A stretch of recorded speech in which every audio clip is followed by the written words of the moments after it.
هسه انا عندي هون ما يقارب مجهز 2 كيلو علف للدجاج. صار يطلب فيه. يلا اوكي. انا هون مجهز. اليوم وصفتنا بتختلف كليا، يعني ما لها علاقة بالاكل. اليوم احنا الوصفة تاعتنا طحسين، وفي اسئلة حنجاوب عليها، اللي هو انه الدجاج عنده اسهال، في اسهال مفيد ما بخوف. اليوم تحصيل للدجاج اللي غير مريض، ورفع الخصوبة او نشاط الديوك بالتزاوج، رفع الخصوبة عند الديوك. تابعوا الفيديو للاخر وان شاء الله الكل بيستفيد منه.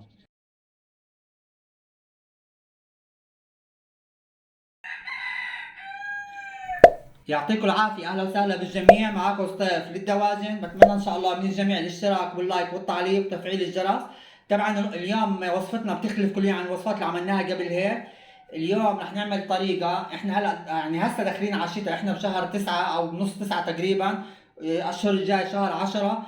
فاحنا الأيام الجاي داخلين على برد وكذا، حنعمل هسه نغير التحصيل للدجاج الكبير البالغ اللي تجاوز عمره 4 5 أشهر. وهذا ما بنعطى للدجاج اللي عمره اقل من 3 اشهر. وكمان هذا تحصين ورفع خصوبة الديوك، يعني للتزاوج، هذا رفع خصوبة الديوك. رح نستخدم هاي المواد، نتعرف كيف نستخدمها. طبعا وصفة ممتازة جدا لرفع، يعني لكل اشي. للدجاج اللي مش مريض، انتبهوا، مش مريض، ما بنعطى للدجاج المريض نهائي.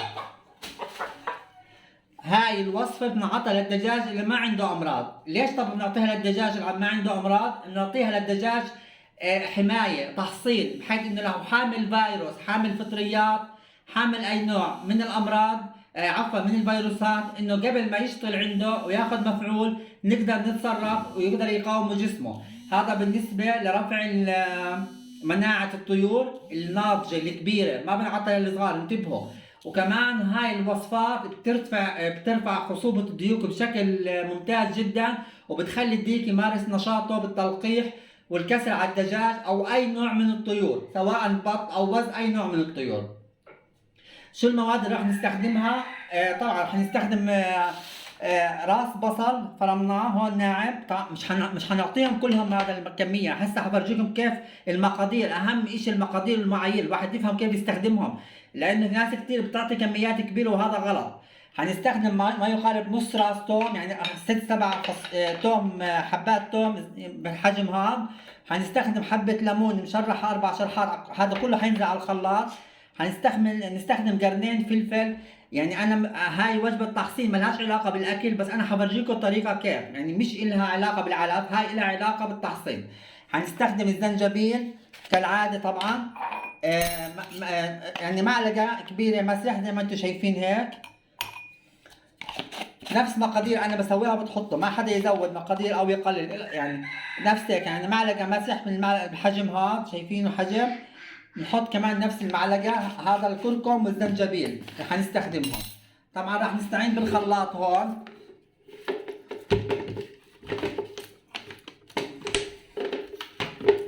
راح نستعين بالخلاط عشان نقدر نخلط المواد كلها مع بعض. طبعا هدول ديوك بعدهم صغار، ما يقارب عمرهم 3 اشهر، عفوا 4 اشهر وإشي عمرهم، عفوا. يعني ديوك عمرهم ما يقارب 4 اشهر وإشي، فانا هسه لازم انا اعطيهم، يعني انشطهم، اعطيهم نشاط وكمان احميهم، لانه الشتاء على الطريق جاي. هسه راح نحط زي ما انتم شايفين هون، خليني اوضح التصوير، بس انا ما بدي الديوك يتحركوا. ها شايفين بتحرك، مش مهم. راح نحط هون راس البصل، ونحط التومه اللي احنا اخترناها 6 7 فصوص تومه، يعني او راس صغير تومه. ونحط الليمون كله هون، والفلفل نحطه بالخلاط.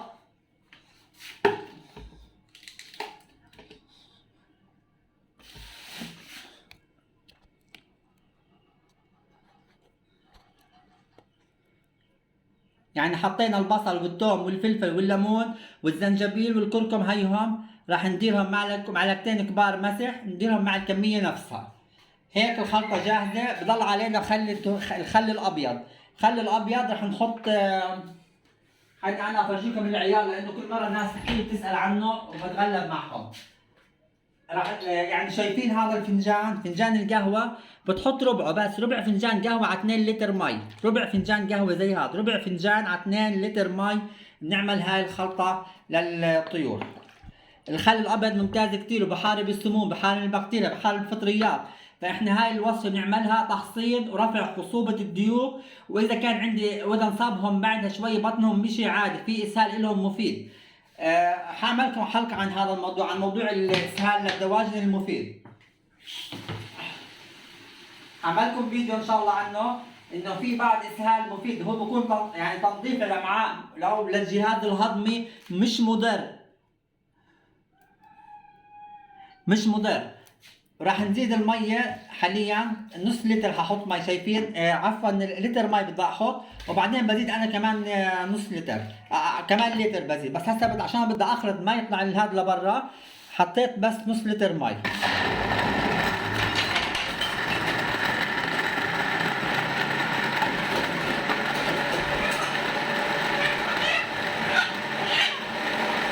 طبعا الديوك هرب.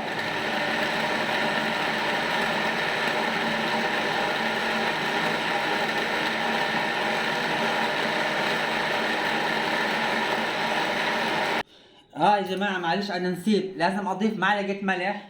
هسه راح أضيف معلقة ملح مع الخلطة، نسيت إني أحطها مع المواد. هي معلقة ملح برضه مسح زي هيك، ملح طعام مسح معلقة واحدة مع الخلطة بنضيفها.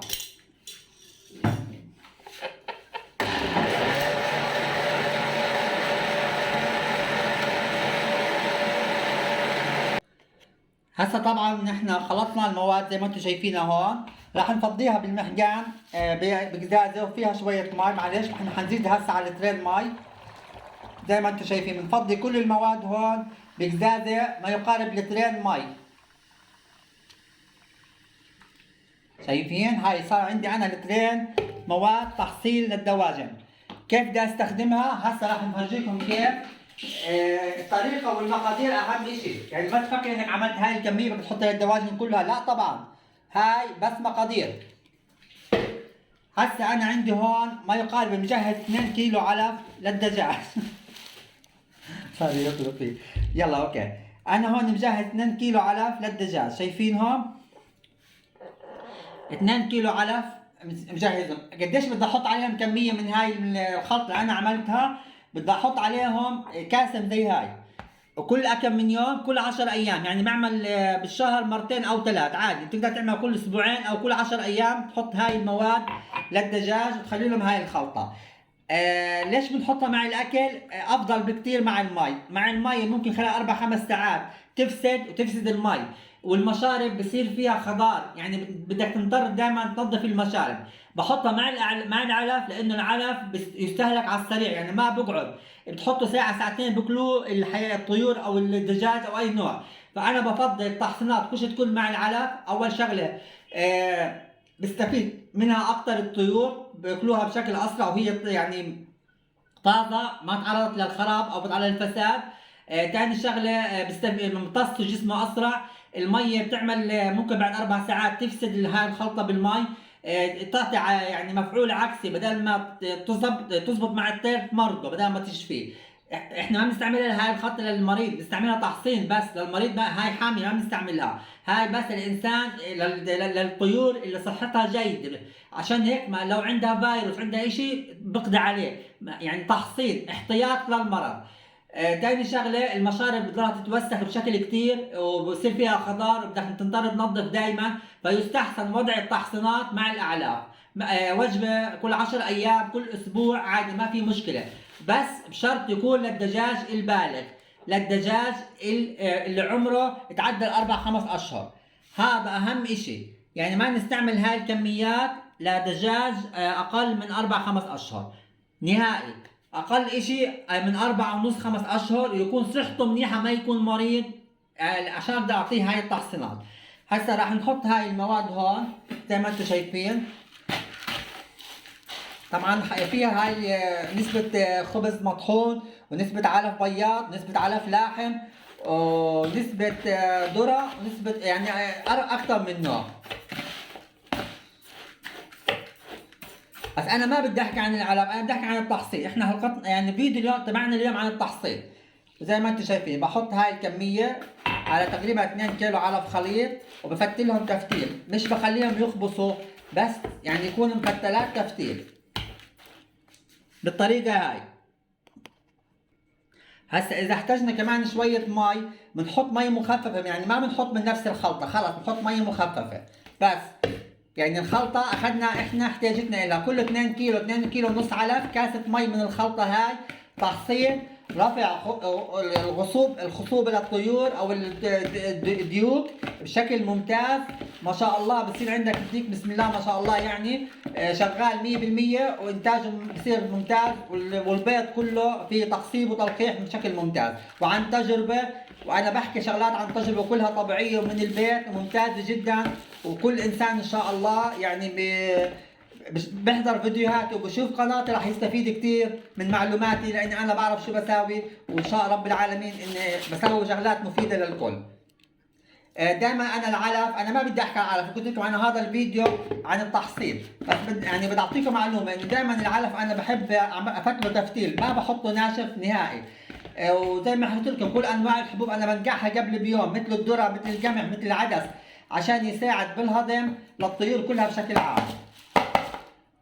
هاي هي خلطتنا اليوم، وهذا هو كان الفيديو تبعنا، ويعطيكم العافيه وشكرا لكم. بتمنى يكون الفيديو عجب الجميع ان شاء الله رب العالمين، الكل بيستفيد منه. بتمنى دعم القناه والاشتراك واللايك والتعليق وتفعيل الجرس، ويعطيكم الف عافيه.